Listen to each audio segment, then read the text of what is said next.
Punjabi radio USA ਸੁਣ ਰਹੇ ਸਾਰੇ ਹੀ ਮਾਣਯੋਗ ਅਤੇ ਸਤਿਕਾਰਤ ਸਰੋਤਿਆਂ ਨੂੰ ਪੰਜਾਬੀ ਰੇਡੀਓ USA ਦੀ ਟੀਮ ਅਤੇ ਮੇਰੇ ਰਾਜਕਨਵੀਰ ਸਿੰਘ ਵੱਲੋਂ ਆਪ ਜੀ ਨੂੰ ਬਹੁਤ ਹੀ ਪਿਆਰ ਸਤਿਕਾਰ ਸਹਿਤ ਦੋਨੋਂ ਹੱਥ ਜੋੜ ਕੇ ਨਿੱਘੀ ਜਿਹੀ ਸਤਿ ਸ੍ਰੀ ਅਕਾਲ। ਸਭ ਨੂੰ ਜੀਆਂ ਨੂੰ ਆਖਦੇ ਹਾਂ। ਸਰੋਤਿਓ ਪ੍ਰੋਗਰਾਮ ਲੈ ਕੇ ਹਾਜ਼ਰ ਹੋ ਚੁੱਕੇ ਹਾਂ। ਪ੍ਰੋਗਰਾਮ ਖਬਰ 'ਤੇ ਨਜ਼ਰ ਪ੍ਰੋਗਰਾਮ ਦੇ ਵਿੱਚ ਜਿਹੜੀ ਅੱਜ ਦੇ ਦਿਨ ਅਸੀਂ ਤੁਹਾਡੀ ਗੱਲਬਾਤ ਕਰਵਾਉਂਦੇ ਹਾਂ ਸਾਡੇ ਨਾਲ ਚੰਡੀਗੜ੍ਹ ਸਟੂਡੀਓਜ਼ ਤੋਂ ਜੁੜਦੇ ਸੁਸ਼ੀਲ ਦੋਸਾਂਝ ਜੀ ਦੇ ਨਾਲ, ਜੋ ਕਿ ਇਸ ਟਾਈਮ ਸਾਡੇ ਨਾਲ ਜੁੜ ਚੁੱਕੇ ਨੇ। ਸੁਸ਼ੀਲ ਜੀ, ਨਿੱਘੀ ਜੀ ਆਇਆਂ ਨੂੰ ਸਤਿ ਸ੍ਰੀ ਅਕਾਲ।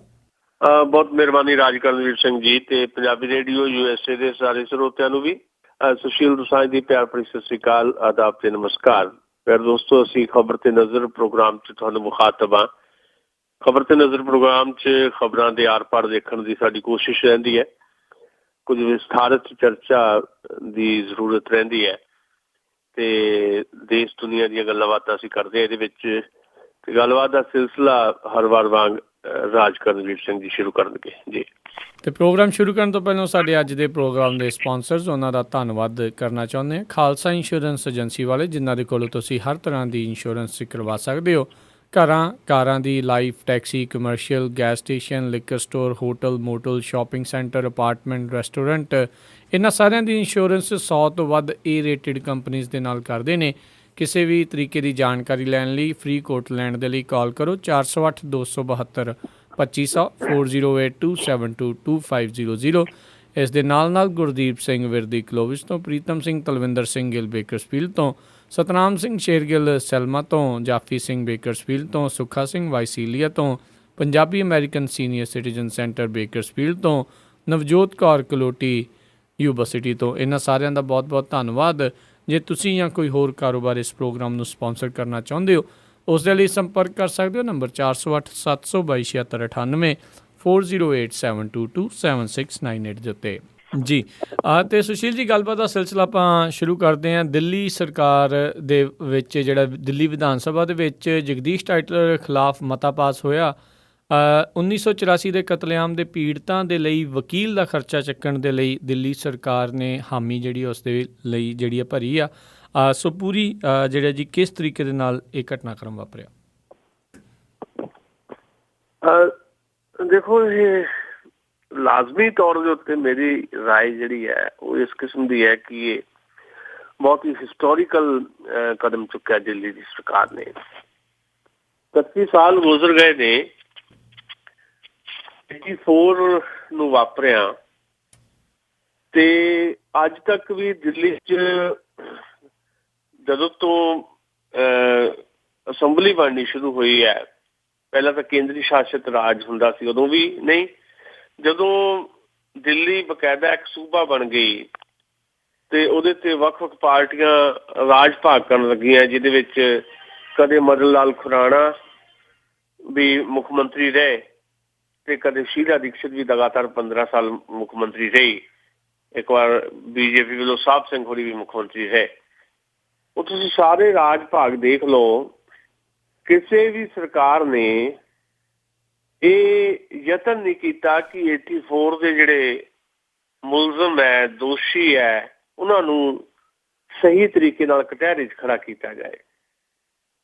ਕਾਂਗਰਸ ਵਾਲੇ ਹਰ ਮਸਲੇ ਤੇ ਨੁਕਤਾਚੀਨੀ ਕਰਦੇ ਆ ਭਾਰਤੀ ਜਨਤਾ ਪਾਰਟੀ ਦੀ, ਤੇ ਭਾਰਤੀ ਜਨਤਾ ਪਾਰਟੀ ਹਰ ਨੁਕਤੇ ਦੇ ਉੱਤੇ ਨੁਕਤਾਚੀਨੀ ਕਰਦੀ ਹੈ ਕਾਂਗਰਸ ਦੀ। ਪਰ ਕਾਂਗਰਸ ਦੇ ਲੋਕਾਂ ਨੇ ਤਾਂ ਜਗਦੀਸ਼ ਟਾਈਟਲਰ ਤੇ ਸੱਜਣ ਕੁਮਾਰ ਤੇ ਭਗਤ ਰਾਮ ਵਰਗੇ ਬੰਦਿਆਂ ਨੂੰ ਬਚਾਉਣ ਦਾ ਤਰੱਦਦ ਕੀਤਾ, ਬਚਾਇਆ ਹੀ ਨਹੀਂ, ਉਹਨਾਂ ਨੂੰ ਉੱਚੇ ਉੱਚੇ ਰੁਤਬੇ ਬਖਸ਼ੇ ਜੀ। ਪਰ BJP ਜਦੋਂ ਸਰਕਾਰ 'ਚ ਆਈ ਦਿੱਲੀ ਦੇ ਵਿੱਚ, ਚਾਹੇ ਦੇਸ਼ 'ਚ ਵੀ ਆਈ NDA ਦੇ ਰੂਪ 'ਚ ਜਾਂ ਦਿੱਲੀ ਦੇ ਵਿੱਚ ਵੀ ਵਿਸ਼ੇਸ਼ ਤੌਰ ਤੇ, BJP ਨੇ ਵੀ ਨੁਕਤਾਚੀਨੀ ਕਰਨੀ ਹੋਰ ਗੱਲ ਹੈ, ਪ੍ਰੈਕਟੀਕਲੀ 84 ਦੇ ਪੀੜਤਾਂ ਲਈ ਕਦੇ ਕੁਝ ਕੀਤਾ ਨਹੀਂ। ਅੱਜ 84 ਦੇ ਪੀੜਤਾਂ ਦੀ ਤੀਜੀ ਪੀੜ੍ਹੀ ਰੋਲ ਰਹੀ ਹੈ ਦਿੱਲੀ ਦੇ ਵਿੱਚ। ਕੇਵਲ ਦਿੱਲੀ 'ਚ ਨਹੀਂ, ਕਾਨਪੁਰ ਦੇ ਵਿੱਚ ਵੀ, ਬਾਕੀ ਥਾਵਾਂ ਦੇ ਉੱਤੇ ਵੀ। ਬਹੁਤ ਸਾਰੇ ਉੱਜੜ ਕੇ ਦਿੱਲੀੋਂ ਪੰਜਾਬ 'ਚ ਆ ਗਏ, ਉਹ ਵੀ ਹਾਲੇ ਉੱਜੜਿਆਂ ਵਾਂਗ ਹੀ ਜਿਉ ਰਹੇ ਆ। ਉਹਨਾਂ ਦੀ ਬਾਂਹ ਜਿਹੜੀ ਹੈ ਬੜੇ ਦਮਗੱਜੇ ਪੰਜਾਬ ਸਰਕਾਰਾਂ ਨੇ ਮਾਰਿਆ ਹੁਣ ਤੱਕ, ਚਾਹੇ ਕਾਂਗਰਸ ਦੀ ਸਰਕਾਰ ਰਹੀ ਹੋਵੇ, ਚਾਹੇ ਸ਼੍ਰੋਮਣੀ ਅਕਾਲੀ ਦਲ BJP ਦੀ ਸਰਕਾਰ ਹੋਵੇ, ਚਾਹੇ ਸ਼੍ਰੋਮਣੀ ਗੁਰਦੁਆਰਾ ਪ੍ਰਬੰਧਕ ਕਮੇਟੀ ਹੋਵੇ। ਰਾਜਨੀਤੀ ਕੀਤੀ ਸਾਰਿਆਂ ਨੇ, ਪਰ ਜਿਹੜੇ ਦਿੱਲੀੋਂ ਉੱਜੜ ਕੇ ਆਏ ਪੰਜਾਬ ਦੇ ਵਿੱਚ, ਉਹਨਾਂ ਦੀ ਪੰਜਾਬ 'ਚ ਵੀ ਪੰਜਾਬ ਦੇ ਕਿਸੇ ਵੀ ਅਦਾਰੇ ਨੇ, ਕਿਸੇ ਵੀ ਸਰਕਾਰ ਨੇ ਬਾਂਹ ਨਹੀਂ ਫੜੀ। ਤੇ ਵਿਧਾਨ ਸਭਾਵਾਂ ਦੇ ਵਿੱਚ ਗੱਲ ਤਾਂ ਕੀ ਕਰਨੀ, ਇਹ ਸਾਰੇ ਮੁੱਦੇ ਨੂੰ ਦਬਾਉਣ ਦੀ ਕੋਸ਼ਿਸ਼ ਹੁੰਦੀ ਰਹੀ। ਇਹ ਪਹਿਲੀ ਵਾਰ ਹੋਇਆ ਵੀ ਦਿੱਲੀ ਦੀ ਸਰਕਾਰ, ਅਰਵਿੰਦ ਕੇਜਰੀਵਾਲ ਦੀ ਸਰਕਾਰ ਜਿਹੜੀ ਹੈ, ਉਹਨੇ ਬਕਾਇਦਾ ਇੱਕ ਮਤਾ ਪੇਸ਼ ਕੀਤਾ ਤੇ ਸਰਬਸੰਮਤੀ ਨਾਲ ਉਹ ਮਤਾ ਪਾਸ ਕੀਤਾ ਵੀ ਜਗਦੀਸ਼ ਟਾਈਟਲਰ ਦੇ ਖਿਲਾਫ ਕੁਝ ਨਵੇਂ ਕੇਸ ਵੀ ਦਰਜ ਕੀਤੇ ਜਾਣ, ਕਿਉਂਕਿ ਇਹ ਗੱਲਾਂ ਸਾਹਮਣੇ ਆ ਰਹੀਆਂ ਕਿ ਉਹਨੇ ਗਵਾਹਾਂ ਨੂੰ ਪ੍ਰਭਾਵਿਤ ਕਰਨ ਵਾਸਤੇ 5 ਕਰੋੜ ਰੁਪਈਆ ਮੁਲਕ ਤੋਂ ਬਾਹਰ ਭੇਜਿਆ ਤੇ ਨਾਲ ਉਹ ਜਿਹੜੀ ਭੂਮਿਕਾ ਉਹਦੀ ਰਹੀ 84 ਦੇ ਵਿੱਚ, ਉਹ ਜੱਗ ਜ਼ਾਹਰ ਹੈ ਉਹਦੇ ਖਿਲਾਫ ਜਿਹੜੀ ਲੜਾਈ ਕਾਨੂੰਨੀ ਤੌਰ ਤੇ ਲੜੀ ਜਾ ਰਹੀ ਹੈ ਜਾਂ ਹੋਰ ਵੀ ਕਾਨੂੰਨੀ ਲੜਾਈਆਂ ਲੜੀਆਂ ਜਾਣਗੀਆਂ, ਉਹਦੇ ਜਿਹੜੇ ਵਕੀਲਾਂ ਦਾ ਖਰਚਾ ਵੀ ਹੋਏਗਾ ਉਹ ਵੀ ਦਿੱਲੀ ਦੀ ਸਰਕਾਰ ਚੁੱਕੇਗੀ। ਇਹ ਫੈਸਲਾ ਕੀਤਾ ਅੱਜ ਦਿੱਲੀ ਦੀ ਅਸੈਂਬਲੀ ਨੇ ਜੀ। ਸੋ ਇਸ ਸੰਦਰਭ ਦੇ ਵਿੱਚ, ਚੌਕਟੇ ਦੇ ਵਿੱਚ ਅਸੀਂ ਇਹ ਸਮਝ ਸਕਦੇ ਹਾਂ ਵੀ ਦਿੱਲੀ ਦੀ ਸਰਕਾਰ, ਅਰਵਿੰਦ ਕੇਜਰੀਵਾਲ ਦੀ ਸਰਕਾਰ ਦਾ ਇਹ ਬਹੁਤ ਇਤਿਹਾਸਕ ਕਦਮ ਹੈ ਜੀ। ਜਿੰਨੀ ਪ੍ਰਸ਼ੰਸਾ ਕੀਤੀ ਜਾਵੇ ਘੱਟ ਹੈ। ਹੁਣ ਅਗਲੀ ਗੱਲ ਇਹ ਆ ਜਾਂਦੀ ਹੈ, ਕੁਝ ਲੋਕ ਸਵਾਲ ਕਰਦੇ ਨੇ, ਕੁਝ ਚਰਚਾ ਕਰਦੇ ਨੇ ਵੀ ਦਿੱਲੀ ਦੀ ਸਰਕਾਰ ਨੇ, ਅਰਵਿੰਦ ਕੇਜਰੀਵਾਲ ਨੇ ਇਹ ਇੱਕ ਪੋਲੀਟੀਕਲ ਮਾਈਲੇਜ ਵਾਸਤੇ ਜਾਂ ਸਿਆਸੀ ਲਾਭ ਵਾਸਤੇ ਇਹ ਕੰਮ ਕੀਤਾ, ਇਹ ਵੋਟਾਂ ਦੀ ਪੋਲਿਟਿਕਸ ਖੇਡ ਰਹੇ ਆ। ਮੈਂ ਇਹਦੇ ਵਿੱਚ ਸਿਰਫ ਇੰਨਾ ਕਹਿਣਾ ਚਾਹੁੰਦਾ ਹੈ, ਜਿਹੜੀ ਰਾਜਨੀਤਿਕ ਪਾਰਟੀ ਕੋਈ ਵੀ ਹੈ ਉਹਨੇ ਵੋਟਾਂ ਦੀ ਰਾਜਨੀਤੀ ਵੀ ਕਰਨੀ ਹੈ, ਪਰ ਵੋਟਾਂ ਦੀ ਰਾਜਨੀਤੀ ਕਰਨ ਦਾ ਇੱਕ ਵਕਤ ਹੁੰਦਾ ਹੈ। ਜੇ 4 ਸਾਲ ਲੰਘ ਗਏ ਹੁੰਦੇ ਦਿੱਲੀ ਦੇ ਵਿੱਚ ਅਰਵਿੰਦ ਕੇਜਰੀਵਾਲ ਦੀ ਸਰਕਾਰ ਨੂੰ, ਤੇ ਸਰਕਾਰ ਦਾ ਆਖਰੀ ਸਾਲ ਹੁੰਦਾ ਤੇ 4 ਸਾਲ ਕੁਝ ਨਾ ਕੀਤਾ ਹੁੰਦਾ ਤੇ ਆਖਰੀ ਸਾਲ ਦੇ ਵਿੱਚ ਅਰਵਿੰਦ ਕੇਜਰੀਵਾਲ ਦੀ ਸਰਕਾਰ ਇਸ ਤਰ੍ਹਾਂ ਦੀ ਗੱਲ ਕਰਦੀ ਕੋਈ ਵੀ ਜਿਹੜੇ ਦਿੱਲੀ ਦੇ ਪੀੜਤ ਹੈ ਉਹਨਾਂ ਨੂੰ ਇਨਸਾਫ ਦਿਵਾਉਣਾ ਤੇ ਮਤਾ ਪਾਸ ਕਰਦੀ ਜਗਦੀਸ਼ ਟਾਈਟਲਰ ਦੇ ਖਿਲਾਫ, ਫੇਰ ਤਾਂ ਗੱਲ ਸਮਝੀ ਜਾ ਸਕਦੀ ਸੀ ਵੀ ਇਹ ਬਕਾਇਦਾ ਵੋਟ ਪੋਲਿਟਿਕਸ ਹੈ। ਪਰ ਹਾਲੇ ਤਾਂ 200 ਦਿਨ ਵੀ ਨਹੀਂ ਹੋਏ ਸਰਕਾਰ ਨੂੰ, 1 ਸਾਲ ਵੀ ਪੂਰਾ ਨਹੀਂ ਕੀਤਾ, ਅੱਧਾ ਸਾਲ ਵੀ ਨਹੀਂ ਪੂਰਾ ਕੀਤਾ। ਇਸ ਕਰਕੇ ਮੈਂ ਸਮਝਦਾ ਇਹਦੇ 'ਚ ਵੋਟਾਂ ਦੀ ਰਾਜਨੀਤੀ ਕੋਈ ਨਹੀਂ ਹੈ, ਬਿਲਕੁਲ ਸਾਫ਼ ਰਾਜਨੀਤੀ ਹੈ ਵੀ ਜਿਹੜਾ ਵਾਅਦਾ ਅਰਵਿੰਦ ਕੇਜਰੀਵਾਲ ਨੇ ਕੀਤਾ ਜਾਂ ਆਮ ਆਦਮੀ ਪਾਰਟੀ ਨੇ, ਉਸ ਵਾਅਦੇ ਨੂੰ ਨਿਭਾਉਣ ਦਾ ਇੱਕ ਬਹੁਤ ਹੀ ਦ੍ਰਿੜ ਤੇ ਬਹੁਤ ਹੀ ਸਾਬਤ ਕਦਮ ਦਾ ਯਤਨ ਜਿਹੜਾ ਇਹਨੂੰ ਤੁਸੀਂ ਦੇਖ ਸਕਦੇ ਹੋ ਜਾਂ ਕਹਿ ਸਕਦੇ ਹੋ ਜੀ। ਈਵਨ ਇਹ ਵੀ ਗੱਲ ਕਹੀ ਗਈ ਵੀ ਜੇ ਦਿੱਲੀ ਦੀ ਜਿਹੜੀ ਹੁਕੂਮਤ ਹੈ, ਓਵਰਆਲ ਜਿਹੜੀ ਦੇਸ਼ ਦੀ ਹੁਕੂਮਤ ਨੂੰ ਵੀ ਅਸੀਂ ਦਿੱਲੀ ਹੁਕੂਮਤ ਕਈ ਵਾਰੀ ਕਹਿ ਦਿੰਦੇ ਹਾਂ, ਨਰਿੰਦਰ ਮੋਦੀ ਦੀ ਅਗਵਾਈ ਦੇ ਵਿੱਚ ਜਿਹੜੀ ਹੁਕੂਮਤ ਹੈ, ਉਹਨੇ ਜਿਹੜੀ ਫਰਵਰੀ ਦੇ ਵਿੱਚ ਇਹਨਾਂ ਮੁੱਦਿਆਂ ਦੇ ਉੱਤੇ SIT ਬਣਾਈ ਸੀ, ਸਪੈਸ਼ਲ ਇਨਵੈਸਟੀਗੇਸ਼ਨ ਟੀਮ। ਜੇ ਉਹਦੀ ਕਾਰਵਾਈ ਠੀਕ ਨਾ ਹੋਈ ਤਾਂ ਦਿੱਲੀ ਸਰਕਾਰ ਵੱਖਰੇ ਤੌਰ ਤੇ SIT ਬਣਾਏਗੀ, ਸਪੈਸ਼ਲ ਇਨਵੈਸਟੀਗੇਸ਼ਨ ਟੀਮ ਦਿੱਲੀ ਦੀ ਸਰਕਾਰ ਵੱਖਰੇ ਤੌਰ ਤੇ ਬਣਾਏਗੀ। ਇਹ ਗੱਲ ਵੀ ਉੱਥੇ ਪਾਸ ਕੀਤੀ ਗਈ ਹੈ। ਸੋ ਅਸੀਂ ਓਵਰਆਲ ਜਦੋਂ ਗੱਲ ਕਰਦੇ ਹਾਂ ਤਾਂ ਮੈਂ ਸਮਝਦਾ ਹੈ ਕਿ ਦਿੱਲੀ ਦੀ ਸਰਕਾਰ ਦਾ ਇਹ ਬਹੁਤ ਮਹੱਤਵਪੂਰਨ ਕਦਮ ਹੈ। ਮੀਡੀਆ ਨੂੰ, ਮਤਲਬ ਸਾਡਾ ਮੀਡੀਆ ਤੁਸੀਂ ਦੇਖ ਸਕਦੇ ਹੋ ਕਿਸ ਐਂਗਲ ਤੋਂ ਕੰਮ ਕਰਦਾ। ਕੱਲ੍ਹ ਦਾ ਮੈਂ ਦੇਖ ਰਿਹਾ ਇਲੈਕਟ੍ਰੋਨਿਕ ਮੀਡੀਆ ਦੇ ਉੱਤੇ, ਜਿਹੜਾ ਨੈਸ਼ਨਲ ਮੀਡੀਆ ਸਾਡਾ ਇਲੈਕਟ੍ਰੋਨਿਕ ਮੀਡੀਆ, ਉੱਥੇ ਇੱਕੋ ਰਾਗ ਅਲਾਪਿਆ ਜਾ ਰਿਹਾ ਹੈ ਕਿ ਮੁੱਖ ਮੰਤਰੀ ਅਰਵਿੰਦ ਕੇਜਰੀਵਾਲ ਦੇ ਘਰ ਦਾ ਬਿਜਲੀ ਦਾ ਬਿੱਲ 90,000 ਆ ਗਿਆ ਜੀ, 1 ਲੱਖ ਰੁਪਇਆ ਆ ਗਿਆ ਜੀ। ਬਸ ਉਹੀ ਗੱਲ ਰਿੜਕੀ ਜਾ ਰਹੀ ਹੈ, ਲੱਭ ਕੇ ਇੱਦਾਂ ਦੀਆਂ ਗੱਲਾਂ ਲਿਆਂਦੀਆਂ ਜਾ ਰਹੀਆਂ ਕਿ ਬਦਨਾਮ ਕੀਤਾ ਜਾ ਸਕੇ ਅਰਵਿੰਦ ਕੇਜਰੀਵਾਲ ਨੂੰ। ਸਰਕਾਰ ਨੇ ਆਪਣੀ ਅਪਰੋਚ ਵੀ ਦੱਸਤੀ, ਸਰਕਾਰ ਨੇ ਇਹਦੇ ਤੇ ਸਫਾਈ ਵੀ ਦੇ ਦਿੱਤੀ ਵੀ ਮੁੱਖ ਮੰਤਰੀ ਦਾ ਜਿਹੜਾ ਇਹ ਬਿੱਲ ਆਇਆ ਉਹ ਮੁੱਖ ਮੰਤਰੀ ਦੇ ਦਫ਼ਤਰ ਦਾ ਬਿੱਲ ਹੈ। ਕਿਸੇ ਇੱਕ ਘਰ 'ਚ 16 AC ਨਹੀਂ ਹੋ ਸਕਦੇ, ਜਿੱਦਾਂ ਮਰਜ਼ੀ ਘਰ ਹੋਵੇ 16 AC ਇੱਕ ਘਰ 'ਚ ਨਹੀਂ ਚੱਲ ਸਕਦੇ। ਉਹ ਤਾਂ ਦਫ਼ਤਰ ਦੇ ਨਾਲ ਜਿਹੜਾ ਛੋਟਾ ਜਿਹਾ ਹਿੱਸਾ ਉੱਥੇ ਅਰਵਿੰਦ ਕੇਜਰੀਵਾਲ ਜਿਹੜੇ ਰਹਿ ਰਹੇ ਆ ਤੇ ਓਵਰਆਲ ਉਹ ਦਫ਼ਤਰ ਦਾ ਬਿੱਲ ਹੈ। ਪਰ ਮੀਡੀਆ ਨੂੰ ਲੱਭ ਕੇ ਲਿਆਉਣਾ ਪੈ ਰਿਹਾ ਕਿ ਅਰਵਿੰਦ ਕੇਜਰੀਵਾਲ ਨੂੰ ਬਦਨਾਮ ਕਿੱਦਾਂ ਕੀਤਾ ਜਾਏ। ਆਮ ਆਦਮੀ ਪਾਰਟੀ ਦੀਆਂ ਜਿਹੜੀਆਂ ਤਰਜੀਹਾਂ ਜਾਂ ਆਮ ਆਦਮੀ ਪਾਰਟੀ ਦਾ ਕੰਮ ਕਰਨ ਦਾ ਢੰਗ ਤਰੀਕਾ, ਉਹਦੇ ਤੇ ਅਸੀਂ ਵੱਖਰੇ ਤੌਰ ਤੇ ਚਰਚਾ ਕਰ ਚੁੱਕੇ ਹਾਂ, ਗਾਂਹ ਵੀ ਕਰਾਂਗੇ। ਉਹ ਸਾਡੀਆਂ ਆਪਣੀਆਂ ਇੱਕ ਵਿੱਚ ਤੇ ਖੜ ਕੇ ਜਿਹੜੀਆਂ ਇੱਕ ਧਾਰਨਾਵਾਂ ਅਸੀਂ ਉਹ ਤੁਹਾਡੇ ਨਾਲ ਸਾਂਝੀਆਂ ਕਰਦੇ ਰਹਿੰਦੇ ਹਾਂ। ਪਰ ਇੱਕ ਖਾਸ ਮੁੱਦੇ ਦੇ ਉੱਤੇ ਜਿਹੜਾ ਮੁੱਦਾ ਸਿੱਧੇ ਤੌਰ ਤੇ ਇਫੈਕਟ ਕਰ ਰਿਹਾ 84 ਦੇ ਪੀੜਤਾਂ ਨੂੰ, ਉਸ ਮੁੱਦੇ ਤੇ ਬੜੀ ਸਪਸ਼ਟ ਕਿਸਮ ਦੀ ਸਮਝ ਜਿਹੜੀ ਪੇਸ਼ ਕੀਤੀ ਹੈ ਆਮ ਆਦਮੀ ਪਾਰਟੀ ਦੀ ਸਰਕਾਰ ਨੇ, ਉਹਦੀ ਜਿੰਨੀ ਪ੍ਰਸ਼ੰਸਾ ਕੀਤੀ ਜਾਵੇ ਘੱਟ ਹੈ ਜੀ। ਬਿਲਕੁਲ ਜੀ। ਇਸ ਜਿਹੜੇ ਕਦਮ ਦਾ ਸਾਰੇ ਪਾਸਿਓਂ ਜਿਹੜੀ ਉਸਦੀ ਪ੍ਰਸ਼ੰਸਾ ਉਸ ਨੂੰ ਮਿਲ ਰਹੀ ਆ। ਅਗਲੀ ਜੇ ਆਪਾਂ ਰੁੱਖ ਕਰਦੇ ਹਾਂ ਹੁਣ ਪੰਜਾਬ ਦੇ ਵੱਲ, ਕਾਂਗਰਸ ਜਿਹੜੀ ਕਿ ਇਸ ਟਾਈਮ ਐਕਟਿਵ ਤਾਂ ਹੋਈ ਹੈ, ਖਾਸ ਕਰਕੇ ਜਿਹੜਾ ਕੈਪਟਨ ਦਾ ਧੜਾ ਆ ਉਹ ਖਾਸਾ ਐਕਟਿਵ ਆ।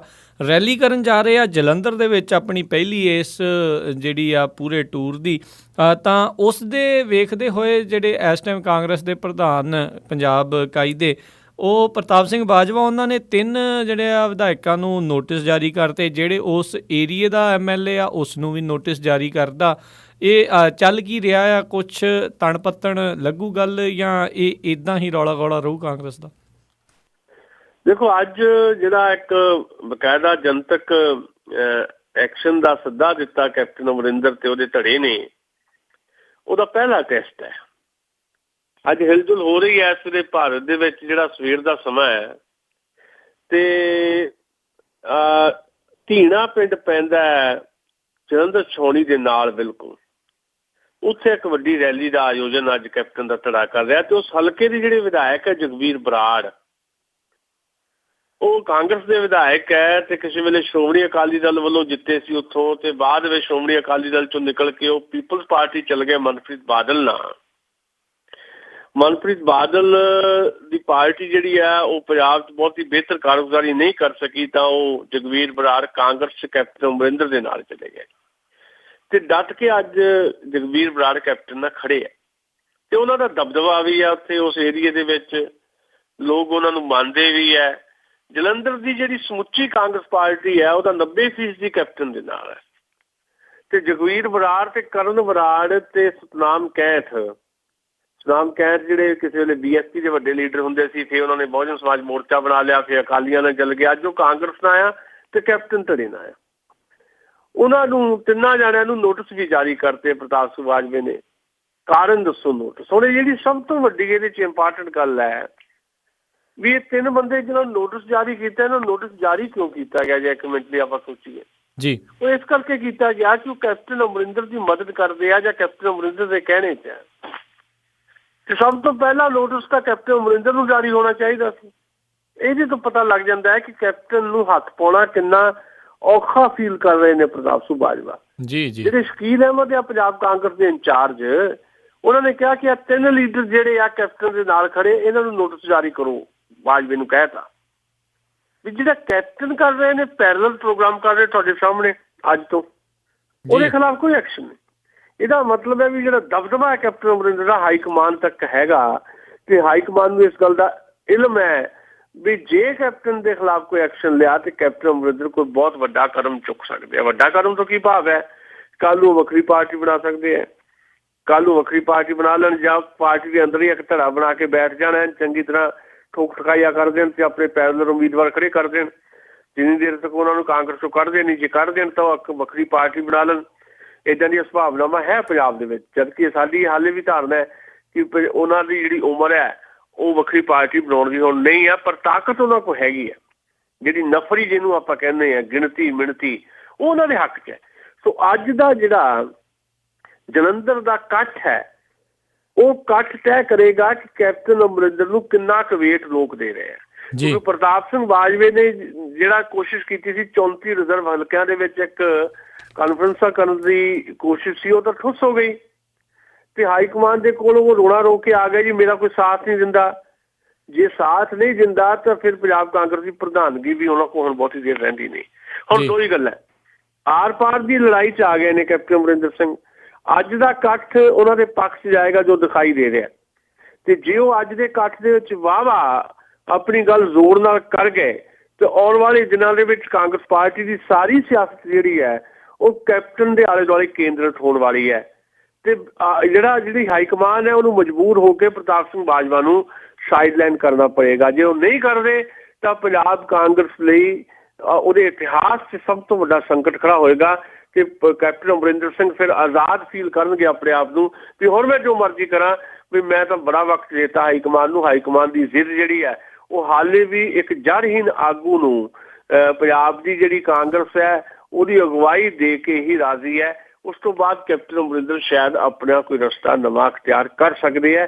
ਸੋ ਇਸ ਆਰ ਦੀ ਲੜਾਈ ਦੇ ਵਿੱਚ ਇਸ ਵੇਲੇ ਦੀ ਸਥਿਤੀ ਇਹ ਬਣ ਗਈ ਹੈ ਜੀ। ਸਰੋਤੇ ਸੁਣ ਰਹੇ ਹੋ ਪ੍ਰੋਗਰਾਮ ਖਬਰ ਤੇ ਨਜ਼ਰ ਪੰਜਾਬੀ ਰੇਡੀਓ USA ਦੇ ਉੱਤੇ। ਇਸ ਪ੍ਰੋਗਰਾਮ ਨੂੰ ਵਿਸ਼ੇਸ਼ ਤੌਰ ਤੇ ਸਪਾਂਸਰ ਕਰਦੇ ਨੇ ਟਰੱਕਿੰਗ ਮਲਟੀ ਸਰਵਿਸਿਜ਼ ਵਾਲੇ, ਜਿਨ੍ਹਾਂ ਦੇ ਕੋਲੋਂ ਫੈਕਟਰਿੰਗ ਦੀਆਂ ਸੇਵਾਵਾਂ ਤੁਸੀਂ ਲੈ ਸਕਦੇ ਹੋ। ਲੋੜ ਲਾਉਂਦਿਆਂ ਸਾਰ ਸੇਮ ਡੇ 2 ਵਜੇ ਤੱਕ ਆਪਣੀ ਇਨਵੋਇਸ ਇਹਨਾਂ ਨੂੰ ਘੱਲੋ ਅਤੇ ਸੇਮ ਡੇ ਸ਼ਾਮ ਦੇ 5 ਵਜੇ ਤੱਕ ਆਪਣੇ ਅਕਾਊਂਟ ਦੇ ਵਿੱਚ ਤੁਸੀਂ ਡਾਲਰ ਦੇਖ ਸਕਦੇ ਹੋ। ਇਸ ਦੇ ਨਾਲ ਨਾਲ ਐਮਰਜੈਂਸੀ ਰੋਡ ਸਰਵਿਸ ਤੇ ਫਿਊਲ ਕਾਰਡ ਦੀਆਂ ਸੇਵਾਵਾਂ ਫੈਕਟਰਿੰਗ ਦੀ ਸਰਵਿਸ ਦੇ ਨਾਲ ਮੁਫਤ ਮਿਲਦੀਆਂ ਹਨ। ਵਧੇਰੇ ਜਾਣਕਾਰੀ ਲਈ ਕਾਲ ਕਰ ਸਕਦੇ ਹੋ 408 272 2600 408 272 2600। ਤੇ ਅਗਲੀ ਜਿਹੜੀ ਆਪਾਂ ਗੱਲ ਕਰੀਏ ਭਾਜਪਾਈਆਂ ਦੀ, ਹੁਣ ਜੇ ਆਪਾਂ ਗੱਲ ਕਰਦੇ ਹਾਂ ਪੰਜਾਬ ਦੇ ਵਿੱਚ, ਖਾਸ ਕਰਕੇ ਨਵਜੋਤ ਸਿੱਧੂ ਨੂੰ ਲੈ ਕੇ, ਜਦੋਂ ਇਲੈਕਸ਼ਨ ਦਾ ਵੇਲਾ ਸੀ ਬੋਲਣੋਂ ਨਹੀਂ ਸੀ ਥੱਕਦੇ। ਕਦੀ ਕਿਤੇ ਜਾ ਕੇ ਹਰਿਆਣੇ 'ਚ ਆ ਕੇ ਜਿਹੜੇ ਅਕਾਲੀ ਦਲ ਦੇ ਖਿਲਾਫ ਵੀ ਬੋਲੀ ਜਾਂਦੇ ਸੀ, ਕਈ ਵਾਰੀ ਉੱਥੇ ਬੈਠੇ ਵੀ ਬੋਲੀ ਜਾਂਦੇ ਸੀ। ਹੁਣ ਉਸ ਤੋਂ ਬਾਅਦ ਦੇ ਵਿੱਚ ਤਰ੍ਹਾਂ ਤਰ੍ਹਾਂ ਦੇ ਜਿਹੜੇ ਕਾਂਡ ਸਾਹਮਣੇ ਆ ਗਏ, ਕਿਤੇ ਕੁੱਟਾਂ ਪਈ ਜਾਂਦੀਆਂ, ਕਿਤੇ ਵਿੱਚ ਜਿਹੜਾ ਮੋਗੇ ਵਾਲਾ ਕਾਂਡ ਆ ਗਿਆ, ਉਸ ਬੱਚੀ ਨੂੰ ਧੱਕਾ ਦੇ ਕੇ ਮਾਰ ਦਿੱਤਾ ਗਿਆ। ਉਹ ਬਹੁਤ ਚਿਰ ਤੋਂ ਜਿਹੜੇ ਆ ਬੜੇ ਚੁੱਪ ਜਿਹੜੇ ਹੈਗੇ ਨੇ। ਕਾਰਨ ਕੀ ਆ? ਕੀ ਭਾਜਪਾਈਆਂ ਨੇ ਉਹਨਾਂ ਨੂੰ ਜਿਹੜੀ ਆ ਘੁਰਕੀ ਮਾਰੀ ਹੋਈ ਆ ਵੀ ਬੋਲਣਾ ਨਹੀਂ ਆ ਕੁਛ, ਜਾਂ ਕੀ ਅੰਦਰ ਖਾਤੇ ਚੱਲ ਰਿਹਾ? ਕਿਉਂਕਿ ਜੇ ਤੁਸੀਂ ਨਵਜੋਤ ਸਿੰਘ ਸਿੱਧੂ ਦੀ ਓਵਰਆਲ ਜਿਹੜੀ ਪਰਫਾਰਮੈਂਸ ਰਾਜਨੀਤੀ ਦੇ ਵਿੱਚ ਹੈ ਪੰਜਾਬ ਦੇ ਹਵਾਲੇ ਨਾਲ ਵੀ, ਜੇ ਉਹਨੂੰ ਤੁਸੀਂ ਸਕੈਨ ਕਰੋ ਤਾਂ ਤੁਹਾਨੂੰ ਇਹ ਦਿਖਾਈ ਦੇਗਾ। ਨਵਜੋਤ ਸਿੰਘ ਸਿੱਧੂ ਜਦੋਂ ਅੰਮ੍ਰਿਤਸਰ ਦੇ ਵਿੱਚ ਮੈਂਬਰ ਪਾਰਲੀਮੈਂਟ ਜਿੱਤਦੇ ਰਹੇ 3 ਵਾਰ ਲਗਾਤਾਰ, ਐਤਕੀ ਟਿਕਟ ਨਹੀਂ ਦਿੱਤੀ ਗਈ ਜਾਂ ਟਿਕਟ ਨਹੀਂ ਦੇਣ ਦੀ ਤਿਆਰੀ ਚੱਲ ਰਹੀ ਸੀ, ਜਦੋਂ ਉਦੋਂ ਬਹੁਤ ਹਮਲਾਵਰ ਹੋ ਗਏ ਸੀ ਸ਼੍ਰੋਮਣੀ ਅਕਾਲੀ ਦਲ, ਖਾਸ ਤੌਰ ਤੇ ਬਾਦਲਾਂ ਦੇ ਖਿਲਾਫ ਜੀ। ਉਦੋਂ ਨਵਜੋਤ ਸਿੰਘ ਸਿੱਧੂ ਵਾਸਤੇ ਸਿੱਧੇ ਤੌਰ ਤੇ ਇੱਕ ਨਿੱਜੀ ਹਉਮੈ ਦਾ ਜਾਂ ਨਿੱਜੀ ਵਕਾਰ ਦਾ ਮਾਮਲਾ ਸੀ। ਤੁਸੀਂ ਲਫ਼ਜ਼ ਜਿਹੜਾ ਮਰਜ਼ੀ ਵਰਤ ਸਕਦੇ ਹੋ ਜੀ। ਉਸ ਤੋਂ ਬਾਅਦ ਕਿਵੇਂ ਸਾਰਾ ਕੁਝ ਹੋਇਆ ਤੁਹਾਨੂੰ ਪਤਾ ਹੈ ਕਿ ਅਰੁਣ ਜੇਟਲੀ ਨੂੰ ਉੱਥੋਂ ਲੜਾਇਆ ਗਿਆ, ਉਹ ਹਾਰ ਵੀ ਗਏ ਤੇ ਨਵਜੋਤ ਸਿੰਘ ਸਿੱਧੂ ਨੇ ਇੱਕ ਕਿਸਮ ਦਾ ਚੁੱਪ ਰਹਿ ਕੇ ਵੀ ਉਦੋਂ ਇਹ ਸਾਬਤ ਕਰ ਦਿੱਤਾ ਹੈ ਕਿ ਨਵਜੋਤ ਸਿੰਘ ਸਿੱਧੂ ਵੀ ਜੇ ਉੱਥੋਂ ਲੜਦੇ ਤਾਂ ਉਹ ਕੈਪਟਨ ਦਾ ਮੁਕਾਬਲਾ ਕਰ ਸਕਦੇ ਸੀ। ਉਸ ਤੋਂ ਬਾਅਦ ਵੀ ਉਹ ਚੁੱਪ ਰਹੇ ਲੰਬਾ ਸਮਾਂ, ਉਹਨਾਂ ਨੂੰ ਇਗਨੋਰ ਵੀ ਕਰਦੀ ਰਹੀ ਹਾਈਕਮਾਨ। ਬਾਅਦ ਵਿੱਚ ਹਾਈਕਮਾਨ ਨੇ ਜਦੋਂ ਇਹ ਦੇਖਿਆ ਕਿ ਹਰਿਆਣੇ ਦੇ ਵਿੱਚ ਬੀਜੇਪੀ ਹਾਈਕਮਾਨ ਨੇ ਮਹਿਸੂਸ ਕੀਤਾ ਵੀ ਹਰਿਆਣੇ ਦੇ ਵਿੱਚ ਜਦੋਂ ਦੇਸ਼ ਪੱਧਰ ਦੇ ਉੱਤੇ ਅਕਾਲੀ ਦਲ ਤੇ ਬੀਜੇਪੀ ਇਕੱਠੇ ਆ, ਪੰਜਾਬ 'ਚ ਵੀ ਇਕੱਠੇ ਆ, ਹਰਿਆਣੇ 'ਚ ਅਕਾਲੀ ਦਲ ਆਊਟ ਆਫ ਵੇ ਜਾ ਕੇ ਜਿਹੜਾ ਗਠਬੰਧਨ ਦਾ ਜਾਂ ਗੱਠਜੋੜ ਜਾਂ ਭਾਈਵਾਲ ਦਾ ਜਿਹੜਾ ਇੱਕ ਧਰਮ ਹੁੰਦਾ ਹੈ, ਉਹਦੀ ਉਲੰਘਣਾ ਕਰਦਿਆਂ ਹੋਇਆਂ ਸ਼੍ਰੋਮਣੀ ਅਕਾਲੀ ਦਲ ਜਾਂ ਬਾਦਲ ਸਾਹਿਬ ਆਪਣੇ ਪੱਗਵਟ ਭਰਾ ਓਮ ਪ੍ਰਕਾਸ਼ ਚੌਟਾਲਾ ਦੀ ਮਦਦ ਕਰਨ ਚਲੇ ਗਏ ਬੀਜੇਪੀ ਨੂੰ ਛੱਡ ਕੇ। ਤਾਂ ਬੀਜੇਪੀ ਦੀ ਹਾਈਕਮਾਨ ਨੇ ਇਹ ਤੀਰ ਲੱਭ ਲਿਆ ਕਿ ਹੁਣ ਇੱਥੇ ਕੌਣ ਸਾਨੂੰ ਕੰਮ ਦੇ ਸਕਦਾ, ਤੇ ਉਹ ਨਵਜੋਤ ਸਿੰਘ ਸਿੱਧੂ ਸੀ, ਕਿਉਂਕਿ ਉਹ ਦਸਤਾਰ ਸਜਾਉਂਦੇ ਆ ਤੇ ਸਿੱਖ ਤੇ ਪੰਜਾਬੀ ਵੋਟ ਨੂੰ ਪ੍ਰਭਾਵਿਤ ਕਰਨ ਵਾਸਤੇ ਚੌਟਾਲਿਆਂ ਦੇ ਖਿਲਾਫ ਬੀਜੇਪੀ ਨੂੰ ਸਭ ਤੋਂ ਵੱਡਾ ਜਿਹੜਾ ਹਥਿਆਰ ਸੀ ਮਿਲਣਾ, ਉਹ ਨਵਜੋਤ ਸਿੰਘ ਸਿੱਧੂ ਸੀ। ਤੇ ਉਦੋਂ ਹਾਈਕਮਾਨ ਦੇ ਇਸ਼ਾਰੇ ਤੇ ਨਵਜੋਤ ਸਿੰਘ ਸਿੱਧੂ ਨੇ ਹਰਿਆਣੇ 'ਚ ਜਾ ਕੇ ਉਹ ਸਾਰਾ ਕੁਝ ਕੀਤਾ, ਉਹਦਾ ਹੀ ਡਿਊਟੀ ਲਾਈ ਗਈ ਤੇ ਹਾਈਕਮਾਨ ਨੇ ਕਿਹਾ ਕਿ ਤੁਸੀਂ ਇਸ ਲੈਵਲ ਤੱਕ ਬਾਦਲਾਂ ਨੂੰ ਭੰਡੋ, ਤੇ ਹਾਈਕਮਾਨ ਦੇ ਇਸ਼ਾਰੇ ਤੇ ਨਵਜੋਤ ਸਿੰਘ ਸਿੱਧੂ ਨੇ ਸਾਰਾ ਕੁਝ ਕੀਤਾ ਜੀ। ਅੱਜ ਫਿਰ ਨਵਜੋਤ ਸਿੰਘ ਸਿੱਧੂ ਚੁੱਪ ਹੈ। ਹੁਣ ਮੈਨੂੰ ਇਹ ਲੱਗਦਾ ਹੈ ਕਿ ਨਵਜੋਤ ਸਿੰਘ ਸਿੱਧੂ ਦੀ ਜਿਹੜੀ ਚੁੱਪੀ ਹੈ ਉਹ ਅਸਲ 'ਚ ਹਾਈਕਮਾਨ ਨੇ ਕੁਝ ਸਮੇਂ ਵਾਸਤੇ ਉਹਨਾਂ ਨੂੰ ਕਿਹਾ ਸੀ ਵੀ ਪਿੱਛੇ ਨਗਰ ਕੌਂਸਲ ਦੀਆਂ ਚੋਣਾਂ ਹੋਈਆਂ ਜਾਂ ਕੁਝ ਹੋਰ ਚੋਣਾਂ ਹੋਈਆਂ ਵੀ ਹਾਲੇ ਤੁਸੀਂ ਸ਼ਾਂਤ ਰਹੋ। ਆਉਣ ਵਾਲਾ ਸਮਾਂ ਨਵਜੋਤ ਸਿੰਘ ਸਿੱਧੂ ਵਾਸਤੇ ਪੰਜਾਬ ਦੇ ਵਿੱਚ ਇੱਕ ਬਹੁਤ ਵੱਡੀ ਭੂਮਿਕਾ ਦਾ ਹੋ ਸਕਦਾ ਜੋ ਮੈਂ ਦੇਖਦਾ ਜੀ। ਉਹਨਾਂ ਨੂੰ ਪੰਜਾਬ ਦਾ ਪ੍ਰੈਜ਼ੀਡੈਂਟ ਬਣਾਇਆ ਜਾਏ ਬੀਜੇਪੀ ਦਾ, ਮੈਂ ਇਹ ਨਹੀਂ ਕਹਿੰਦਾ। ਉਹਨਾਂ ਨੂੰ ਪੰਜਾਬ ਦੇ ਵਿੱਚ ਕੋਈ ਹੋਰ ਬਹੁਤ ਵੱਡਾ ਰੁਤਬਾ ਦੇ ਦਿੱਤਾ ਜਾਏ, ਇਹ ਵੀ ਨਹੀਂ ਮੈਂ ਕਹਿੰਦਾ।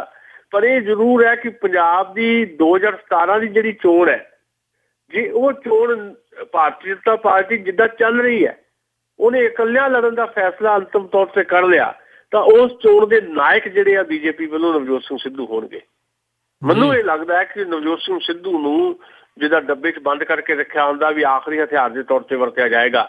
ਪੰਜਾਬ 'ਚ ਨਵਜੋਤ ਸਿੰਘ ਸਿੱਧੂ ਨੂੰ ਹਾਈਕਮਾਨ, ਬੀਜੇਪੀ ਦੀ ਹਾਈਕਮਾਨ ਵਰਤਣ ਵਾਸਤੇ ਪੂਰੀ ਤਰ੍ਹਾਂ ਤਿਆਰ ਕਰ ਰਹੀ ਹੈ ਕਿ 2017 ਦੀਆਂ ਚੋਣਾਂ ਅੰਤਮ ਤੌਰ ਤੇ ਫੈਸਲਾ ਜਦੋਂ ਕਰ ਲਿਆ ਬੀਜੇਪੀ ਨੇ ਕਿ ਅਕਾਲੀ ਦਲ ਨੂੰ ਛੱਡ ਕੇ ਇਕੱਲਿਆਂ ਚੋਣ ਲੜਨੀ, ਜਿੱਦਾਂ ਦੀ ਕੋਸ਼ਿਸ਼ ਬੀਜੇਪੀ ਚੱਲ ਰਹੀ ਹੈ, ਤਾਂ ਨਵਜੋਤ ਸਿੰਘ ਸਿੱਧੂ ਨੂੰ ਇੱਕ ਸਟਾਰ ਦੇ ਤੌਰ ਦੇ ਉੱਤੇ ਪੇਸ਼ ਕੀਤਾ ਜਾਏਗਾ ਪੰਜਾਬ ਦੇ ਵਿੱਚ। ਕਿਉਂਕਿ ਬਾਦਲਾਂ ਤੇ ਸਭ ਤੋਂ ਸਖਤ ਹਮਲਾ ਜੇ ਕੋਈ ਕਰ ਸਕਦਾ ਹੈ ਭਾਰਤੀ ਜਨਤਾ ਪਾਰਟੀ ਤੋਂ ਪੰਜਾਬ 'ਚ, ਉਹ ਸਿਰਫ ਨਵਜੋਤ ਸਿੰਘ ਸਿੱਧੂ ਹੈ ਜੀ। ਜੀ ਜੀ ਜੀ ਅਤੇ ਅਗਲੀ ਜੇ ਆਪਾਂ ਗੱਲ ਕਰੀਏ ਵੀ ਖੱਬੀਆਂ ਪਾਰਟੀਆਂ ਆ, ਉਹ ਵੀ ਵੋਟਾਂ ਦੀ ਤਿਆਰੀ ਦੇ ਵਿੱਚ ਡਟੀਆਂ ਹੋਈਆਂ ਨੇ। ਚੰਡੀਗੜ੍ਹ ਦੇ ਵਿੱਚ 3 ਦਿਨਾਂ ਜਿਹੜੇ ਆ ਉਹਨਾਂ ਦੀਆਂ ਚੱਲ ਰਹੀਆਂ ਮੀਟਿੰਗਾਂ ਚੱਲ ਰਹੀਆਂ ਆ। ਤੁਹਾਨੂੰ ਕੀ ਲੱਗਦਾ ਹੈ ਵੀ ਹੁਣ ਦੇ ਹਾਲਾਤਾਂ ਨੂੰ ਦੇਖਦੇ ਹੋਏ ਖੱਬੀਆਂ ਪਾਰਟੀਆਂ ਦਾ ਰੋਲ ਕਿੰਨਾ ਕੁ ਹੈਗਾ ਆ? ਦੇਖੋ, ਲੈਫਟ ਜਿਹਨੂੰ ਅਸੀਂ ਕਹਿੰਦੇ ਹਾਂ, ਖੱਬੀਆਂ ਪਾਰਟੀਆਂ, ਇਹਨਾਂ ਦੀ ਇੱਕ ਭੂਮਿਕਾ ਰਹੀ ਹੈ ਭਾਰਤ ਦੇ ਵਿੱਚ, ਇੱਕ ਪ੍ਰੋਗਰੈਸਿਵ ਕਿਸਮ ਦੀ ਤੇ ਇੱਕ ਸੈਕੂਲਰ ਕਿਸਮ ਦੀ ਪੋਲੀਟਿਕਸ ਜਿਹੜੀ ਹੈ ਭਾਰਤ ਦੇ ਵਿੱਚ, ਉਹਦੇ 'ਚ ਲੈਫਟ ਦੀ ਜਾਂ ਖੱਬੀਆਂ ਪਾਰਟੀਆਂ ਦੀ ਬਹੁਤ ਹੀ ਪੋਜ਼ੀਟਿਵ ਕਿਸਮ ਦੀ ਭੂਮਿਕਾ ਰਹੀ ਹੈ। ਇਹਦੇ 'ਚ ਕੋਈ ਦੋਹਰਾਵਾ ਨਹੀਂ। ਪਰ ਖੱਬੀਆਂ ਪਾਰਟੀਆਂ ਦੀ ਬਦਕਿਸਮਤੀ ਹੈ ਕਿ ਖੱਬੀਆਂ ਪਾਰਟੀਆਂ ਨੇ ਵਕਤ ਦੇ ਨਾਲ ਨਾਲ ਆਪਣੇ ਆਪ ਨੂੰ ਅਪਡੇਟ ਨਹੀਂ ਕੀਤਾ। ਜੀ, ਮੈਂ ਤਾਂ ਕਈ ਵਾਰੀ ਇਹ ਕਹਿੰਦਾ ਹੁੰਦਾ ਕਿ ਭਾਰਤ ਦੇ ਵਿੱਚ ਜਿਹੜੇ ਨਵੇਂ ਸੰਦਰਭ ਪੈਦਾ ਹੋਏ ਰਾਜਨੀਤੀ ਦੇ, ਜਾਂ ਨਵੀਆਂ ਧਿਰਾਂ ਜਿਹੜੀਆਂ ਉੱਠੀਆਂ ਜਿਨ੍ਹਾਂ ਨੇ ਭਾਰਤੀ ਆਵਾਮ ਨੂੰ ਕਾਫੀ ਹੱਦ ਤੱਕ ਪ੍ਰਭਾਵਿਤ ਕੀਤਾ, ਉਹ ਸਿੱਧੇ ਤੌਰ ਤੇ ਲੈਫਟ ਦੀਆਂ ਜਿਹੜੀਆਂ ਕਮਜ਼ੋਰੀਆਂ ਉਹਦੇ ਕਰਕੇ ਉਹ ਤਾਕਤਾਂ ਦਾ ਉਦੈ ਹੋਇਆ ਜਾਂ ਉਹ ਤਾਕਤਾਂ ਜਨਮ ਲੈ ਸਕੀਆਂ। ਮੈਂ ਬਹੁਤੀ ਦੂਰ ਦੀਆਂ ਦਾ ਮਿਸਾਲ ਦੇ ਤੌਰ ਤੇ ਗੱਲ ਕਰਦਾ। ਲੈਫਟ ਨੇ ਕਦੀ ਸੋਚਿਆ ਹੀ ਨਹੀਂ, ਖੱਬੀਆਂ ਪਾਰਟੀਆਂ ਨੇ ਕਦੇ ਸੋਚਿਆ ਨਹੀਂ ਕਿ ਜਿਹੜਾ ਸੋਸ਼ਲ ਜਸਟਿਸ ਹੈ ਉਹ ਵੀ ਕੋਈ ਚੀਜ਼ ਹੁੰਦੀ ਹੈ, ਸਮਾਜਿਕ ਨਿਆਂ ਜਿਹਨੂੰ ਆਪਾਂ ਕਹਿੰਦੇ ਹਾਂ। ਜੀ, ਲੈਫਟ ਨੇ ਸਿਰਫ ਆਰਥਿਕ ਆਧਾਰ ਦੇ ਉੱਤੇ ਸਾਰੀਆਂ ਚੀਜ਼ਾਂ ਨੂੰ ਦੇਖਿਆ, ਪਰਖਿਆ।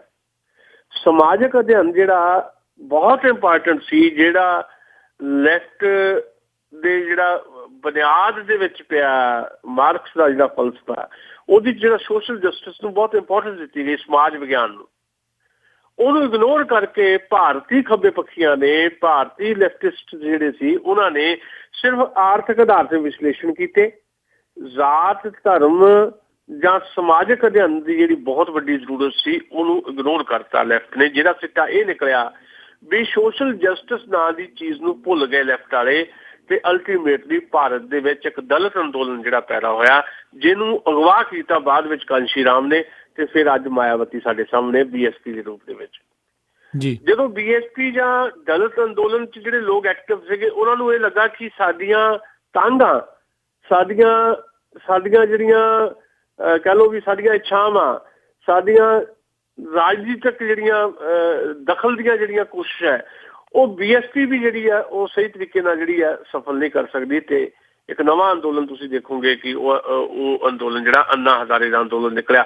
BSP ਤੋਂ ਪਹਿਲਾਂ ਵੀ ਜਿਹੜਾ ਜੈ ਪ੍ਰਕਾਸ਼ ਦਾ ਅੰਦੋਲਨ ਵੀ ਲੈਫਟ ਦੀ ਨਾਕਾਮਯਾਬੀ ਸੀ, ਜਿਹਦੇ ਵਿੱਚੋਂ ਸਾਰਾ ਜਨਤਾ ਪਰਿਵਾਰ ਨਿਕਲਦਾ ਹੈ। BSP ਤੋਂ ਬਾਅਦ ਅੰਨਾ ਅੰਦੋਲਨ ਆਉਂਦਾ ਸਾਡੇ ਸਾਹਮਣੇ, ਅੰਨਾ ਅੰਦੋਲਨ ਤੋਂ ਬਾਅਦ ਅੱਜ ਅਰਵਿੰਦ ਕੇਜਰੀਵਾਲ। ਇਹ ਸਾਰੀ ਲੈਫਟ ਦੀ ਸਪੇਸ ਛੱਡੀ ਹੋਈ ਹੈ। ਲੈਫਟ ਨੇ ਆਪਣਾ ਜਿਹੜਾ ਜ਼ਿੰਮਾ ਸੀ ਉਹਨੂੰ ਵਕਤ ਦੇ ਨਾਲ ਨਾਲ ਜਿਹੜਾ ਆ ਉਸ ਰੂਪ ਦੇ ਵਿੱਚ ਨਹੀਂ ਨਿਭਾਇਆ। ਅੱਜ ਭਾਰਤ ਦੇ ਵਿੱਚ ਗੈਰ ਪ੍ਰਸੰਗਕ ਹੋ ਚੁੱਕਾ ਲੈਫਟ। 3 ਸੂਬਿਆਂ ਦੇ ਵਿੱਚ ਲਗਾਤਾਰ ਰਾਜ ਰਹਿੰਦਾ ਰਿਹਾ ਲੈਫਟ ਦਾ। 2 ਸੂਬਿਆਂ 'ਚ ਰਾਜ ਦਾ ਭੋਗ ਪੈ ਗਿਆ, ਪੱਛਮੀ ਬੰਗਾਲ ਤੇ ਕੇਰਲਾ 'ਚ। ਜੀ, ਤ੍ਰਿਪੁਰਾ ਬਹੁਤ ਛੋਟੀ ਸਟੇਟ ਹੈ ਜਿੱਥੇ ਹਾਲੇ ਵੀ 7ਵੀਂ ਵਾਰ ਲਗਾਤਾਰ ਲੈਫਟ ਦਾ ਮੁੱਖ ਮੰਤਰੀ ਹੈ, ਤੇ ਦੇਸ਼ ਦਾ ਸਭ ਤੋਂ ਸਾਦਾ ਮੁੱਖ ਮੰਤਰੀ ਹੈ ਮਾਨਕ ਸਰਕਾਰ।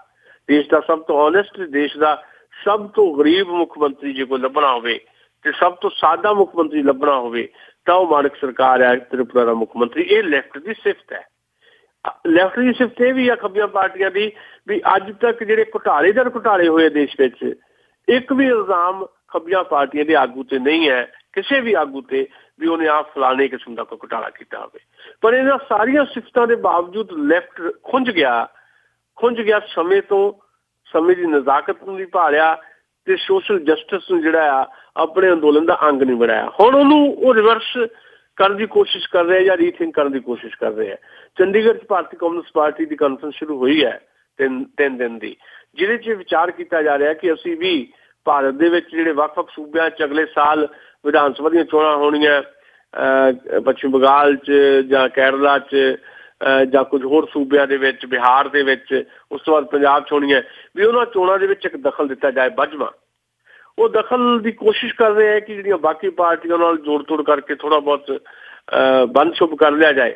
ਪਰ ਖੱਬੀਆਂ ਪਾਰਟੀਆਂ ਕੋਈ ਬਹੁਤ ਕੁਝ ਭਾਰਤ ਦੀ ਰਾਜਨੀਤੀ ਨੂੰ ਬਦਲਣ ਦੇ ਅੱਜ ਸਮਰੱਥ ਨੇ, ਇਹ ਨਹੀਂ ਕਿਹਾ ਜਾ ਸਕਦਾ। ਆਉਣ ਵਾਲੇ ਸਮੇਂ ਦੇ ਵਿੱਚ ਕੁਝ ਨਵੀਆਂ ਤਰਜੀਹਾਂ ਦੇ ਨਾਲ ਲੈਫਟ ਜੇ ਸਾਡੇ ਸਾਹਮਣੇ ਆਵੇ ਤੇ ਕੁਝ ਬਦਲੇ ਹੋਏ ਰੰਗ ਢੰਗ ਹੋਣ ਲੈਫਟ ਦੇ, ਤਾਂ ਲੈਫਟ ਦੇ ਨਾਲ ਲੋਕ ਜੁੜ ਜਾਣ ਤਾਂ ਕਿਹਾ ਨਹੀਂ ਜਾ ਸਕਦਾ। ਅੱਜ ਦੀ ਤਰੀਕ ਦੇ ਵਿੱਚ ਲੈਫਟ ਉਸ ਰੂਪ ਦੇ ਵਿੱਚ ਪ੍ਰਸੰਗਕ ਨਹੀਂ ਹੈ। ਲੈਫਟ ਨੂੰ ਅੱਜ ਦੀ ਭਾਰਤੀ ਰਾਜਨੀਤੀ ਦੇ ਵਿੱਚ ਆਪਣੀ ਪ੍ਰਸੰਗਕਤਾ ਜਿਹੜੀ ਆ ਉਹ ਬਹਾਲ ਕਰਨ ਵਾਸਤੇ ਬਹੁਤ ਉਚੇਚੇ ਤੇ ਵੱਡੇ ਯਤਨ ਕਰਨੇ ਪੈਣਗੇ।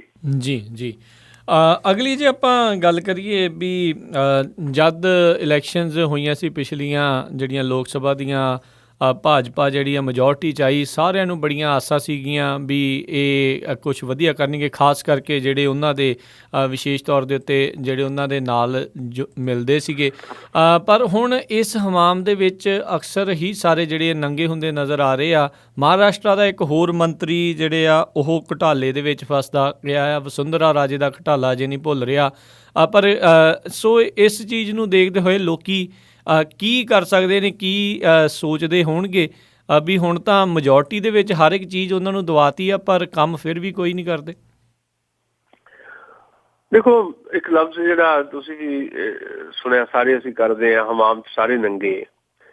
ਅੱਜ ਦੀ ਭਾਰਤੀ ਰਾਜਨੀਤੀ ਇਹੀ ਹੈ। ਜਿਹੜਾ ਇੱਕ ਚੰਗਾ ਐਲੀਮੈਂਟ ਸੀ ਭਾਰਤੀ ਰਾਜਨੀਤੀ ਦੇ ਵਿੱਚ, ਉਹ ਬੈਕਫੁੱਟ ਤੇ ਹੈ, ਜਿਹੜਾ ਜ਼ਿਕਰ ਹੁਣੇ ਅਸੀਂ ਕਰਕੇ ਹਟੇ ਹਾਂ। ਜਿਹੜੀ ਮੁੱਖ ਧਾਰਾ ਦੀ ਪੋਲੀਟਿਕਸ ਹੈ ਜਿਹੜੇ ਹਿੰਦੁਸਤਾਨ ਦੀ, ਉਹ ਨੋ ਡਾਊਟ ਬਿਨਾਂ ਕਿਸੇ ਝਿਜਕ ਦੇ, ਬਿਨਾਂ ਕਿਸੇ ਸੰਕੋਚ ਦੇ ਕਿਹਾ ਜਾ ਸਕਦਾ ਹੈ ਕਿ ਉਹ ਓਵਰਆਲ ਉਹ ਕਰਪਟ ਹੋ ਚੁੱਕੀ ਹੈ। ਭਾਰਤੀ ਰਾਜਨੀਤੀ ਦੇ ਵਿੱਚ ਜਿਹੜੀ ਕਰਪਸ਼ਨ ਹੈ, ਜਾਂ ਪੋਲੀਟੀਕਲ ਜਿਹੜੀ ਕਰਪਸ਼ਨ ਜਿਹਨੂੰ ਆਪਾਂ ਕਹਿੰਦੇ ਹਾਂ, ਉਹਦੀ ਇਹ ਦੇਣ ਹੈ ਕਿ ਅੱਜ ਸਾਡੇ ਜੀਵਨ ਦੇ ਵਿੱਚ ਕਰਪਸ਼ਨ ਹੈ।